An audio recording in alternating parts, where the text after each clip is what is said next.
você que vai garantir que eu possa expressar sempre a minha opinião com base na verdade. Você pode entrar em www.paulofigueiredoshow.com/apoie, o link está aqui na descrição, e além de conhecer o meu site, que está muito legal, tem todas as notícias, artigos que você precisa ver, etc. Todas as minhas redes sociais estão lá. Tem duas formas de apoio. Uma baratinha, $7 por mês, que com o cupom de desconto que está aqui na descrição fica 5 por mês. Mas esses, os que estão prosperando, que Deus abençoou, que viajam, que compram carrão, que estão com relógio de marca, esses eu convido a se tornarem não só meus apoiadores, mas meus patronos Gold. $49,99 por mês ou $41 no plano anual. E aí você vai ser realmente meu patrono e vai ter um grande peso em apoiar o que eu faço. Jack, esqueci qual é o sobrenome dele, que é o cara o que fez a reportagem da Embaixada da Hungria com o Bolsonaro, onde eu falo, não é possível, você não está vendo o que está acontecendo, você não vai reportar. Então é muito bacana que eu possa fazer isso a partir de agora pelo The Epoch Times e dar um pouquinho mais de visão, né, para a sociedade americana do que está acontecendo no Brasil. O próprio Chris Smith, os próprios deputados americanos reclamaram da ausência de cobertura sobre o que acontece no Brasil. Eu expliquei para eles, olha, no Brasil só tem correspondente. O Washington Post não tem um correspondente fixo para o Brasil, mas tem uma menina que cobre. O New York Times tem lá o Jack que fica fazendo dueto com a ministra do Lula. A CNN tem o correspondente dela e acho que o Wall Street Journal também tem. Então, assim, é toda a mídia mainstream de esquerda que tem. O Wall Street Journal até já foi um bom jornal, hoje está uma porcaria. E não à toa está afundando. Então é muito difícil passar aqui para os Estados Unidos o que está acontecendo. O que eu procurei resumir esse trabalho absolutamente brilhante que o Agape e o Schellenberg fizeram, vale, as pessoas que acompanham o meu canal já conhecem o Agape, já estão familiarizadas aí com esse fone dele de gamer, porque ele já teve lá no canal várias vezes sobre essas séries de reportagens que ele vem fazendo. Essa última foi sobre onde ele conectou a conexão antes dos Twitter Files, ele mostrou a conexão entre o FBI, Jorge Soros e o TSE. Coisas que as pessoas imaginavam ser coisa de teoria da conspiração. E ele mostrou com dados as visitas, os encontros, quando aconteceram, o que foi dito, o que foi feito, o que foi publicado. E o dinheiro, né? Quem paga essa farra, quem paga essa festa, ele mostrou os 2,4 milhões que os Sleeping Giants receberam da Open Society, que é a fundação do Jorge Soros. Tudo isso estava sendo exposto. Quando vieram os Twitter Files, foram essa bomba. Porque o que a gente aprendeu com os Twitter Files? Que o Tribunal Superior Eleitoral, o Judiciário brasileiro, exigiu que o Twitter revelasse dados pessoais de brasileiros que simplesmente estavam usando hashtags. Então você postava uma hashtag, o TSE virava para o Twitter e falou: quero saber quem é esse FDP aí que está usando essa hashtag. E você pode pensar que eram hashtags assim, bomba no STF, morte ao Alexandre, não é nada disso. Eram hashtags do tipo voto impresso já, ou voto auditável já, ou Barroso na cadeia, né? Hashtags que eram questionando um serviço público, porque o Tribunal Superior Eleitoral é composto por burocratas que prestam um serviço público pago pelos nossos dinheiros e, portanto, precisam ser cobrados pela sociedade, e responsabilizando agentes públicos. Então, essas pessoas que passavam a querer responsabilização e cobrança de serviços públicos passaram a ser perseguidas. E o Twitter, e queriam que o Twitter fizesse isso à margem da lei brasileira. O Brasil tem legislação para a internet, no caso, o marco civil da internet, e a despeito do que diz a legislação, o TSE e o Supremo Tribunal Federal passavam por cima da legislação para querer que o Twitter quebrasse a lei. Então, eu acho que é um dos poucos casos onde nós temos juízes que pedem para que a lei seja quebrada e não para que a lei seja cumprida, né? E nós vimos os bastidores de como funcionou o processo de censura do Tribunal Superior Eleitoral. Deputados como o Marcel Van Hatten, como a deputada mais votada do Brasil, a Carla Zambelli, que tiveram nas redes sociais.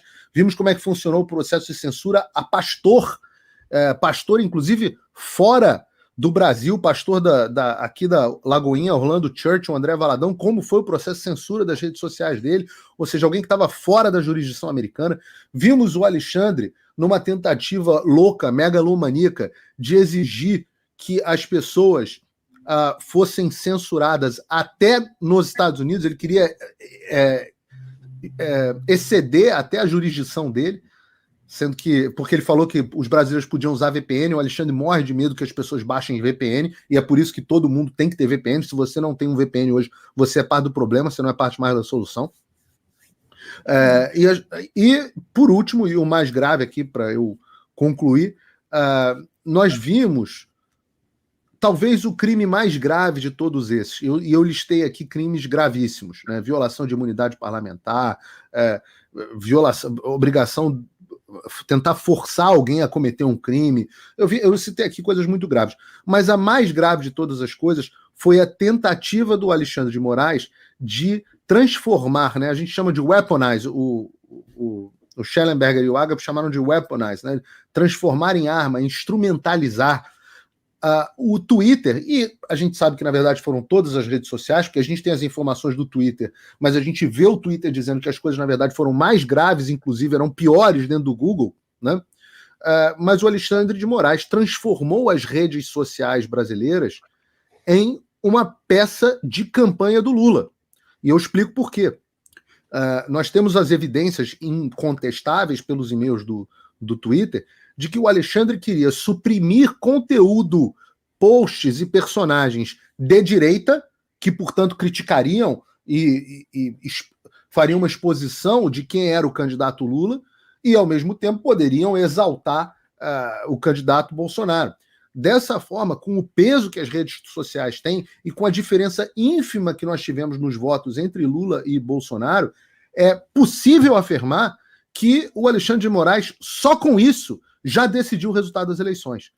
Então, nós tivemos a interferência do presidente do TSE no resultado das eleições brasileiras. Eu não estou falando aqui nem de radiolão que precisa ser investigado, não estou falando aqui de questões das maquininhas, etc., que eu não quero entrar aqui para não começar derrubando logo o seu canal, Karina.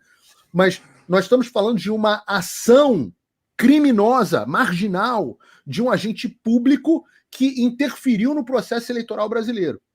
De forma que o nosso Senado não pode mais, mesmo amedrontado, não pode ficar em silêncio diante do que está acontecendo. Eu vi alguns senadores, como Eduardo Girão, Magro Malta, o Jorge Seif está mais calado essa semana, coitado, que ele está na Berlinda, mas tenho certeza que ele também seria alguém nessa direção. Mas o astronauta, por exemplo, que o Bolsonaro escolheu para ser candidato, o Marco Antônio e eu abordamos isso hoje no show da manhã no Fio Diário, o astronauta continua no mundo da Lua.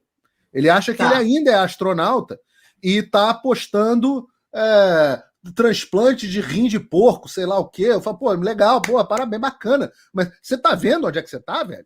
Você sabe que você é um senador da República, você não é mais ministro da Ciência e Tecnologia, você não é mais astronauta da NASA, ou sei lá de onde você quer que você é, da Agência Espacial Brasileira, não sei de onde é que você era. Você é senador da República. Cadê Tereza Cristina? Sérgio Moro deu a mão para o sistema, está lá pedindo, se humilhando para o Gilmar Mendes. Cadê o general Mourão, que supostamente, segundo disse uma jornalista Natuzanelli da Globo News, estava se encontrando com o pessoal dos Estados Unidos, inclusive enfim, com o pessoal do Council of Foreign Relations, para avalizar a interferência americana na eleição brasileira? Cadê o senador Mourão, no caso dos Twitter Files? Cadê o restante dos senadores? Eu não vou perguntar do Marcos Duval, porque o coitado não pode falar.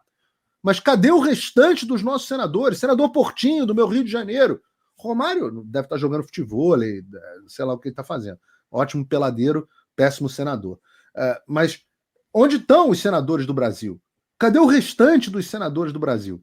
Essa é a pergunta que eu falo. Não há mais dúvidas sobre o que aconteceu. Não há mais dúvidas sobre a ilegalidade do que aconteceu. E o fato de dizer isso, quem está dizendo isso não é o Paulo. Isso está absolutamente declarado e escrito na reportagem que o Agap e o Schellenberger fizeram de forma absolutamente brilhante. O que eu fiz foi simplesmente reportar o trabalho brilhante deles, resumir, transformar numa coluna e exortar que os americanos tomem alguma atitude em relação a isso. Porque nós estamos falando, inclusive, de interferência de empresas americanas nas eleições de um outro país. Isso é muito sério. Não só empresas, né? A gente está falando de instituições seríssimas, né? A gente está falando de FBI, a gente está falando de coisas gravíssimas aqui. Cris, o Paulo falou bastante, porque daqui a pouco o Paulo tem que sair, mas a gente vai fazer Eu falei tudo de uma vez para poder me despedir de vocês. O Paulo já tem que ir. Já tô tomando, não, 8h30 já, tô tomando bronca aqui, puxão de orelha. Oi, eu vou ter que parar o vídeo só para te atualizar. A perseguição implacável continua. Desde dezembro de 2022 eu continuo sem passaporte, com as contas bancárias bloqueadas, redes sociais banidas no Brasil e muito mais. Agora estão vindo atrás de mim até porque eu contei para vocês os bastidores do que acontecia com os militares. E a novidade é que o Locals, onde muitos me apoiavam, fechou o acesso aos brasileiros por conta do STF. Então criei uma nova forma de você me apoiar diretamente. Você pode ser agora meu apoiador com uma pequena quantia por mês e ter acesso a vários conteúdos exclusivos, ou você pode agora também ser o meu patrono e passar a integrar comigo o meu grupo de elite, um grupo fechado de WhatsApp só para os patronos, além de fazer reuniões de Zoom mensais comigo para a gente discutir a situação do Brasil e do mundo. Se você quer que eu continue fazendo o meu trabalho, me apoia, use o link na descrição e eu garanto que eu vou continuar fazendo a minha parte.